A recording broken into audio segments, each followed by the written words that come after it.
अस्सलामुअलैकुम वरहमतुल्लाहि वबरकातुहू। कैसे हैं प्यारे बच्चों? उम्मीद करती हूँ कि अल्लाह के फजल करम से आप खैर आफियत से होंगे।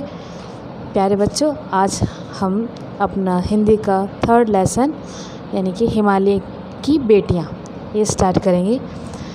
इस लेसन में बहुत सारी नदियों का ज़िक्र किया गया है और लेखक ने नदियों को अलग अलग दृष्टि से देखा है।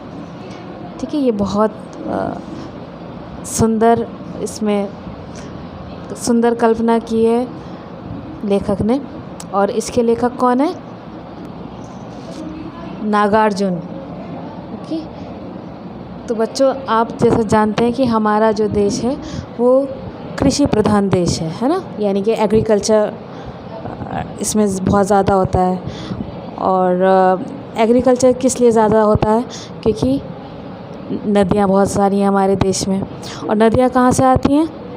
हिमालय से बर्फ़ पिघलता है, फिर वो नदियाँ बनती हैं और ऐसे बहुत सारी नदियों का जन्म होता है। तो लेखक ने इसमें नदियों का बहुत ही सुंदर चित्रण किया है और अलग अलग दृष्टिकोण से देखा है।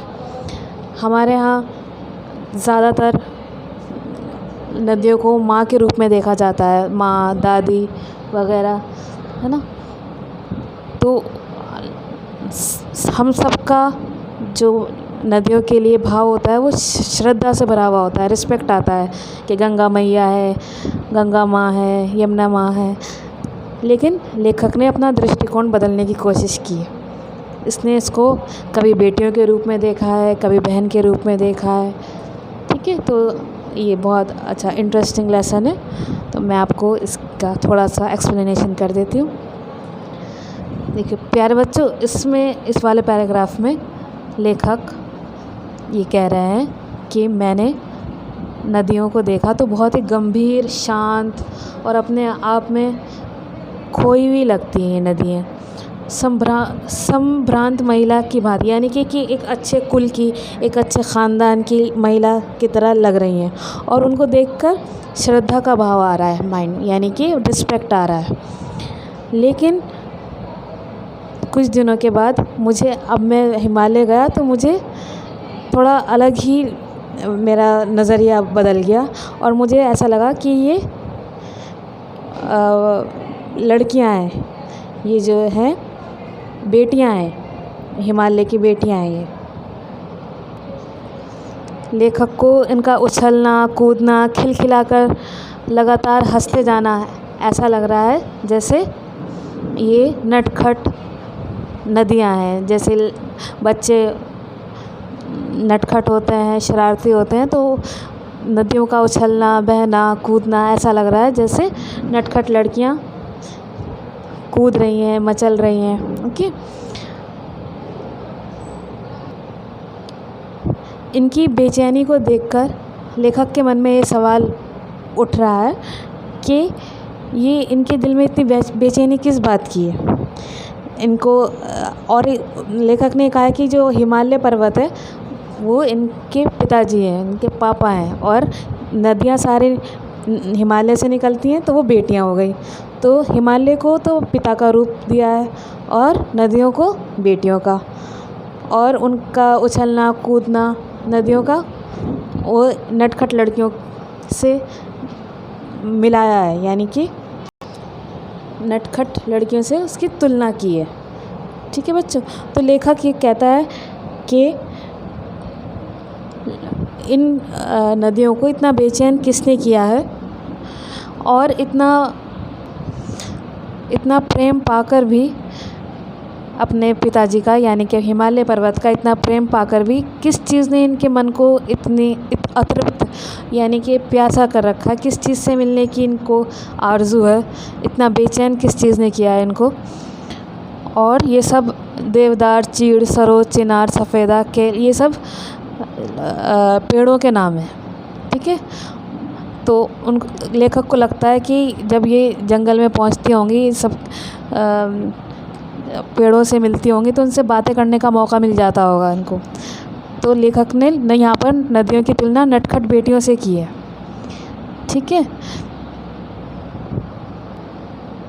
आगे लेखक ये कहते हैं कि सिंधु और ब्रह्मपुत्र ये दो ऐसे नाम हैं जिनको सुनकर दूसरी नदियों की जैसे रावी, सतलुज, व्यास, चनाब, झेलम, काबुल, कपिशा, गंगा, यमुना, ये सारी नदियों के नाम खुद ब खुद आंखों के सामने आने लगते हैं और ऐसा लगता है कि दयालु हिमालय की पिघली हुई दिल की एक एक बूंद न जाने कब इकट्ठा होकर इन दो महानदों के रूप में समुद्र की ओर प्रवाहित होती रही हैं। देखिए, आपको मालूम है कि जो नदियां हैं वो हिमालय से निकलकर समुद्र में मिल जाती हैं, है ना। तो लेखक को ये लगता है कि सिंधु और ब्रह्मपुत्र खुद कुछ नहीं है, लेकिन दयालु हिमालय के पिघले हुए दिल की एक एक बूंद इकट्ठा होकर इन दो महानदों के रूप में समुद्र की ओर प्रवाहित होती जा रही है। ठीक है, यानी कि लेखक ये कहते हैं कि ये हिमालय के पिघले हुए दिल की एक एक बूंद है। ये जो दो नदियां हैं सिंधु और ब्रह्मपुत्र, ये हिमालय के पिघले हुए दिल की, यानी कि लेखक ने इन दो नदियों की तारीफ़ करते हुए ये कहा है कि ये हिमालय के पिघले हुए दिल की एक एक बूंद है और ये समुद्र से जाकर मिल जाती हैं। और आगे लेखक कहते हैं कि वो समुद्र कितना सौभाग्यशाली है, यानी कि कितना लक्की है, कितना खुशकिस्मत है जो पर्वतराज हिमालय की इन दो बेटियों का हाथ पकड़ने में उनको श्रेय मिला। यानी कि लेखक ये कहते हैं कि ये बेटियां हैं। यहाँ पर लेखक ने नदियों की तुलना बेटियों से की है और जिस समुद्र में वो जाकर मिलती हैं उनको दामाद की तुलना की है। ठीक है, कि वो समुद्र कितने सौभाग्यशाली हैं जिनको इन दो बेटियों का हाथ पकड़ने का श्रेय मिला। श्रेय यानी क्रेडिट मिला। आगे लेखक कहते हैं कि जिन्होंने मैदान में देखा है नदियों को, लेखक ने कहाँ देखा है? पहाड़ों पे देखा है। लेकिन जो लोग पहाड़ों पर नहीं जा सके उन्होंने तो मैदान में ही देखा है। तो लेखक कहते हैं कि जिन्होंने मैदान में देखा है नदियों को, उनके मन में ये बात नहीं आएगी कि उनको इस बात का अंदाज़ा नहीं होगा कि ये नदियाँ पहाड़ों से निकल के आई है, हिमालय से निकल के आई है। और हिमालय की तुलना वो एक पिता से कर रहा है कि ये पिता है हिमालय और नदियाँ उसकी बेटियाँ हैं। तो लेखक कह रहे हैं कि जो मैदान में रहते हैं, जिन्होंने कभी हिमालय पर्वत नहीं देखा, उनको तो नॉर्मल लगती हैं, लेकिन जिन्होंने जो हिमालय पर्वत देखा है उनको ज़्यादा अंदाज़ा है कि ये बेटियां जो हैं खेल कूद कर यहाँ से पर्वत से निकली हैं और इनका बचपन यहीं गुजरा है। जैसे लड़कियों का बचपन माँ बाप के साथ गुजरता है, फिर उनकी शादी हो जाती है जब वो बड़ी हो जाती हैं। तो लेखक भी नदियों की तुलना ऐसे ही कर रहे हैं कि नदियाँ जो हैं वो पहाड़ों से निकलकर समुद्र में जाके मिल जाती है और समुद्र जो है वो दामाद है और हिमालय ससुर है। ओके, आगे लेखक कहते हैं कि कालिदास ने अपने जो उन्होंने नॉवेल लिखा था मेघदूत, उसमें उसका जिक्र किया है कि विरही यक्ष ने मेघदूत से कहा था कि तुम नदी में, वेत्रवती नदी में अपना प्रतिदान देते जाना, यहाँ पे यानी वहाँ पर बरस कर जाना। और यहाँ पर लेखक ने नदियों को प्रेयसी यानी कि प्रेमिका के नज़रिए से देखा है। ठीक है, तो लेखक ये कहते हैं कि नदियों का अलग अलग रूप है और उनको अलग अलग रूप से देखना चाहिए। ऐसे नहीं कि सिर्फ माँ के रूप से देखें, माँ, दादी, मौसी और प्रेमिका, बहन। ठीक है, और नेक्स्ट पैराग्राफ में लेखक ने कहा है कि एक और रूप है प्रेयसी के अलावा, प्रेमिका के अलावा एक और रूप है, वह है बहन का रूप। ठीक है, तो लेखक ने यहाँ पर बहन से तुलना की है नदियों की और वो ये कहते हैं,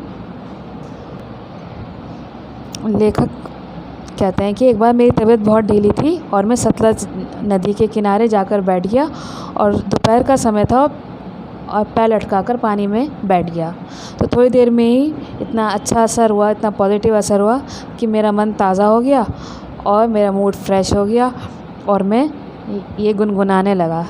जय हो सतलज बहन तुम्हारी, लीला अचरज बहन तुम्हारी, हुआ मुदित मन हटा खुमारी, जाऊँ मैं तुम पर बलिहारी।